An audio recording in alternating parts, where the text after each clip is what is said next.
नमस्कार दोस्तों, मैं विनय यादव आप लोगों का एक बार पुनः स्वागत करता हूं अपने यूट्यूब चैनल विनय यूपीपी पे। तो दोस्तों, आप लोगों के भारी कमेंट्स आ रहे थे कि सर यूपी पुलिस के मेडिकल पर वीडियो बनाएं। तो आप लोगों के डिमांड्स के आधार पे मैं यूपी पुलिस के मेडिकल पर वीडियो बना रहा हूं कि यूपी पुलिस का मेडिकल वीडियो में आप लोगों को यूपी पुलिस के मेडिकल का एनालिसिस करके बताऊंगा। तो दोस्तों, आप लोगों से एक अनुरोध है कि वीडियो को लास्ट तक देखें, जिससे आपके अंदर जो बहुत सारे डाउट्स हैं वो क्लियर हो सके और आपको पूरी जानकारी एक ही वीडियो में मिल सके, जिससे आपको बार बार इधर उधर कमेंट्स करके पूछना ना पड़े। दूसरा, अगर आपको हमारी वीडियो पसंद आए, हमारी जानकारी पसंद आए, तो चैनल को सब्सक्राइब करिएगा और वीडियो को शेयर करिएगा, लाइक करिएगा। तो दोस्तों, चलते हैं अपने कीवर्ड्स की तरफ और वीडियो को शुरू करते हैं। तो सबसे पहला हमारा कीवर्ड्स क्या है कि मेडिकल कहाँ होता है। उसके बाद मेडिकल कौन करता है, कैसे होता है, डॉक्यूमेंट्स कौन कौन लगते हैं जब हम मेडिकल में जाते हैं, आईज टेस्ट होता है, ब्लड टेस्ट होता है, महिलाओं का मेडिकल कैसे होता है, बेसिकली लेडीज कैंडिडेट के लिए ये है, और फ्लैट फीट नॉक नी कैसे होता है, क्या होता है, प्राइवेट पार्ट कैसे चेक होता है, और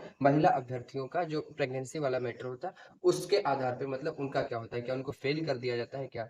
तो इसीलिए मैंने कहा कि वीडियो को लास्ट तक देखते रहिए, जिससे आपको सारी जानकारी मिल सके। तो सबसे पहले कि मेडिकल कहाँ होता है, तो दोस्तों, यूपी पुलिस का जो मेडिकल होता है, जो कांस्टेबल का मेडिकल होता है, तो प्रत्येक जनपद में एक पुलिस लाइन होता है और उस पुलिस लाइन में एक हॉस्पिटल होता है। पुलिस लाइन होता है और पुलिस लाइन में जो एक हॉस्पिटल होता है, उस हॉस्पिटल में एक ऑथराइज्ड डॉक्टर्स का पैनल होता है। उस पैनल के द्वारा यूपी पुलिस का मेडिकल होता है। तो आपको एक साथ दो क्वेश्चंस के आंसर मिल मिल गए कि मेडिकल कहाँ होता है। तो मेडिकल जो पुलिस लाइन होती है, पुलिस लाइन के अंदर एक हॉस्पिटल होता है, पुलिस का हॉस्पिटल होता है, उसमें होता है, कौन करता है, ऑथराइज्ड डॉक्टर्स का पैनल करता है। इन डॉक्टर्स को कौन ऑथराइज्ड करता है, तो इन डॉक्टर्स को आपके जिले का जो सीएमओ होता है और भर्ती बोर्ड दोनों मिलकर ऑथराइज करते हैं। अब ये मेडिकल कैसे होता है, देखिए ये इसके अंदर बहुत सारी चीजें हैं। तो उसके पहले हम इस क्वेश्चन को ले लेते हैं कि इसके साथ जब हम मेडिकल करवाने अपना जाते हैं तो डॉक्यूमेंट्स कौन कौन लगते हैं। तो देखिए, डॉक्यूमेंट्स में आप लोग नोट करिएगा, सबसे पहले तो आपका आधार कार्ड लगता है। आधार कार्ड लगेगा सबसे पहले आपका। दूसरा आपका लगेगा 10th का मार्कशीट। दूसरा 12th का मार्कशीट। और तीसरा जो है आपके जो मार्कशीट में अगर आपने कोई अदर एजुकेशनल क्वालिफिकेशन दे रखी है तो ईटीसी, कोई अदर एजुकेशनल क्वालिफिकेशन दे रखी है तो उसका डॉक्यूमेंट्स लगेगा। उसके बाद में आपका लगता है दो फोटो, दो या तीन जैसा वहां पे लिखा हो वो आपके लगते हैं फोटो। प्लस एक लगता है आपका शपथ पत्र यानी कि एफिडेविट। तो एक होता है शपथ पत्र, क्या होता है, शपथ पत्र, एक शपथ पत्र लगता है।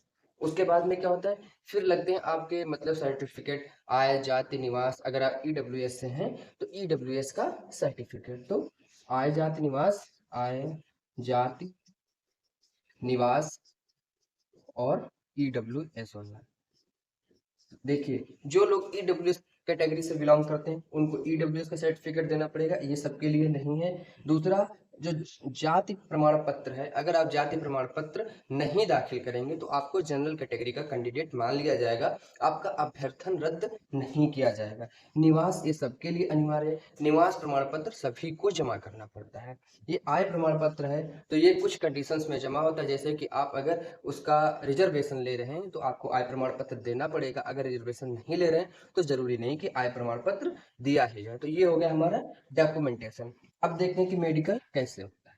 इसके अंदर बहुत सारे कीवर्ड्स हैं, एक एक पे विस्तार में चर्चा करेंगे। अगर वीडियो लंबा जाता है तो कोई बात नहीं, लेकिन हम इस पे डिटेल में विस्तार से चर्चा करते हैं। तो सबसे पहले मेडिकल कैसे होता है, तो देखिए सबसे पहले होता है हमारा डॉक्यूमेंटेशन। डॉक्यूमेंटेशन के बाद में देखिए, जैसे मेरा मेडिकल हुआ था मैं उसी आधार पे आप लोगों को बता रहा हूँ, ठीक है। तो देखिए, सबसे पहले होता है डॉक्यूमेंटेशन। डॉक्यूमेंटेशन के बाद में होता है आई टेस्ट। आई टेस्ट कैसे होता है, देखिए हमारा जो दूसरा कीवर्ड है आई टेस्ट भी है। तो देखिए आई टेस्ट कैसे होता है, आई टेस्ट में सबसे पहले चेक किया जाता है हमारा 6/6, 6/9 और 6/12।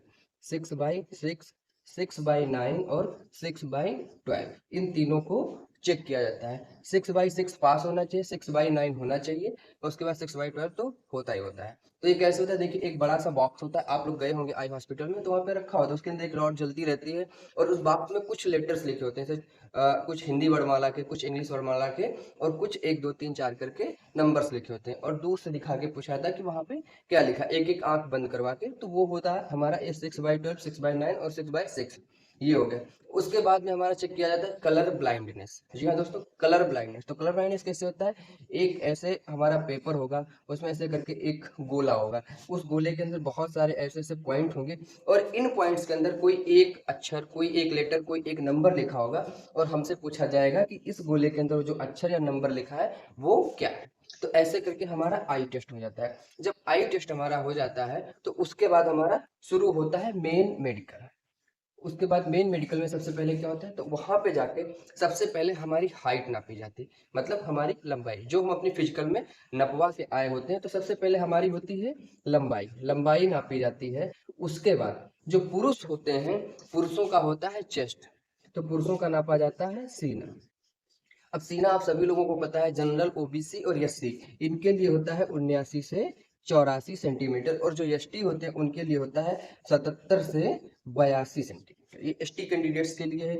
लंबाई जो है, तो लंबाई होती है जनरल, एससी, ओबीसी, इनके लिए होती है 168 सेंटीमीटर। जी हाँ दोस्तों, 168 सेंटीमीटर। और एसटी कैंडिडेट्स जो होते हैं उनको होती है थोड़ी सी छूट। जो महिला कैंडिडेट्स होते हैं उनके लिए 152 सेंटीमीटर, जनरल, ओबीसी, एससी, और एसटी कैंडिडेट्स जो होती है उनकी 147, ये महिला कैंडिडेट्स के लिए हो गए। अब जो महिला कैंडिडेट्स होती है उनके लिए चेस्ट की रिक्वायरमेंट नहीं होती है, उनके लिए होता है मिनिमम वेट 40 केजी, यानी कि उनका जो मिनिमम वेट है वो 40 केजी होना चाहिए। तो ये हो जाता है हमारा बेसिकली एक बार दोबारा फिजिकल। उसके बाद में क्या होता है, उसके बाद में हमारा चेकअप होता है फुल बॉडी का। जैसे कि महिलाएं होती तो उनको साइड में घर की तरफ पर्दा लगा होता है, और वहां पे महिला डॉक्टर्स की टीम होती, वो करवाती है, उनका मतलब मेडिकल करती है, चेकअप करती है। जो हम लोग मतलब पुरुष होते हैं, इनका क्या होता है कि मतलब फुल बॉडी को, मतलब बॉडी पे सिर्फ अंडरवियर रहता है, और बाकी सारे कपड़े उतार दिए जाते हैं। और उसके बाद में हाइट चेस्ट हो जाता है। फिर मतलब पैर, हाथ पैर चेक किए जाते हैं। किसी बड़ी समस्या, विशेष समस्या को छोड़कर हाथ पैर अगर ठीक है तो कोई विशेष प्रॉब्लम नहीं होती है। फिर होता है हमारा नॉकनी और फ्लैट फिट। तो नॉकनी कैसे चेक किया जाता है, ऐसे खड़ा कर देते हैं ऐसे सीधा, और ये जो हमारे घुटने होते हैं, इन घुटनों में देखा जाता है कि ये दोनों जो है ये आपस में टच ना कर रहे हो। अगर ये टच कर रहे हैं तो फिर यहाँ पे हमारी नॉकनी हो जाती है और हमें फेल किया जा सकता है। लेकिन अगर नॉकनी नहीं है तो उसके बाद देखा जाता है फ्लैट फिट। तो फ्लैट फिट कैसे होता है, ऐसे अगर हमारे पैर है तो ये फ्लैट फिट होगा। अगर हमारा जो पैर है वो कुछ इस तरह से बनता है, ऐसे ऐसे अगर कोई आकृति बनाता है, तो वो फ्लैट फिट नहीं होता है। मतलब आप सभी लोग समझ, जो पैर का तलवा होता है उसके नीचे ऐसे थोड़ी सी जगह छूट जानी चाहिए। अगर वो जगह छूट जाती है तो फिर हमारा फ्लैट फिट नहीं है, अदरवाइज फ्लैट फिट होता है। तो जो फ्लैट फिट होता है तो एक्चुअली वो ट्रेनिंग के दौरान, रनिंग में हमको प्रॉब्लम्स करता है, इसीलिए फ्लैट फिट वालों को फेल कर दिया जाता है। जी हाँ दोस्तों, उसके बाद आता है ब्लड टेस्ट। तो देखिए, ये मैनुअल में तो होता है, लेकिन क्या होता है कि कई जगह पे ब्लड का टेस्ट नहीं किया जाता है, लेकिन मैनुअल में ये है। उसके बाद में जैसे हमारा अगला कीवर्ड्स है कि महिलाओं का मेडिकल। तो देखिए दोस्तों, वैसे ही सेम पुरुषों का जैसे मेडिकल होता है वैसे ही महिलाओं का मेडिकल्स होता है।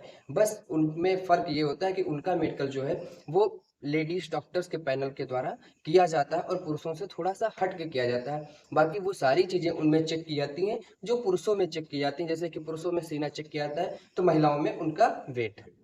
और बाकी जैसे कुछ प्राइवेट चीजें होती हैं तो वो पुरुषों की अलग और महिलाओं की अलग, उनका जो मैनुअल होता है उनके हिसाब से चेक किया था, उसको मैं चलिए आगे बताऊंगा।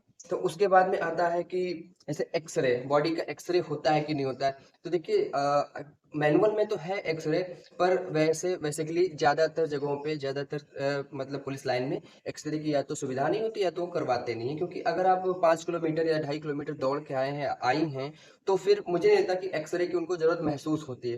कि जो बंदा अगर 5 किलोमीटर दौड़ लेता है तो उसको जाहिर सी बात है फेफड़ों में कोई प्रॉब्लम नहीं, वरना वो दौड़ ही नहीं पाएगा। तो दोस्तों ये हो गया। उसके बाद होता है महिलाओं का मेडिकल। इसके बारे में मैंने बता दिया कि उन वो सारी चीजें उनकी चेक होती हैं जो पुरुषों में चेक होती हैं, और पुरुषों में जो चेक होती है मैंने बता दिया। बस कुछ प्राइवेट चीजें होती हैं जो मैं अभी आगे डिस्कस करने वाला हूँ।